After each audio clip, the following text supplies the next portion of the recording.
আমি নিয়মিত 5 ওয়াক্ত নামাজ জামাতে আদায়ের চেষ্টা করি, কিন্তু একদিন ভ্রমণের কারণে ঈশার নামাজ বাদ পড়ে যায়। আমি ওই নামাজ কখন কিভাবে কাজা করব?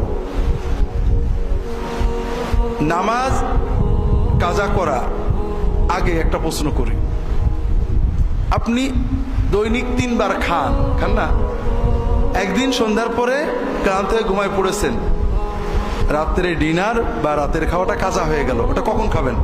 পরের দিন ডিনারের সময়, ঠিক না? কখন খাবেন বলেন না? যখনই ঘুম ভাঙবে তখন কি করবেন? তাড়াতাড়ি খেয়ে নেবেন। খাওয়া বেশি গুরুত্বপূর্ণ না সালাদ বেশি গুরুত্বপূর্ণ?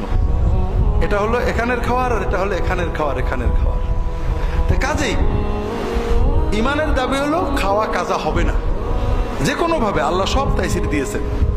যদি কখনো মনের অজান্তে নামাজ পড়বো, মা ঈশার আজানে আমি ঘুমিয়ে পড়েছি, ক্লান্ত হয়ে রাত 12টা 1টা 2টোয় আসছি যে আমি ফজর পড়বো, উঠতে পারিনি, এরকম অনিচ্ছাকৃত যদি হয়, আউয়াল সেই প্রথম ঘুম ভাঙার সঙ্গে সঙ্গে, অথবা মনে পড়া, কখনো কোনো ভুলেও হতে পারে, আপনার মনে আছে আপনি নামাজ পড়েছেন, হঠাৎ মনে পড়লে নামাজটা পড়িনি, মনে পড়ার সঙ্গে সঙ্গে বা ঘুম ভাঙার সঙ্গে সঙ্গে সবচেয়ে আগে নামাজটা যদি পড়েন, তাহলে অনিচ্ছাকৃত কাজা হওয়ার গুনাহটা থেকে বেঁচে যাবেন, তবে ওয়াক্ত মতো পড়ার ফজিলতটা পাবেন না।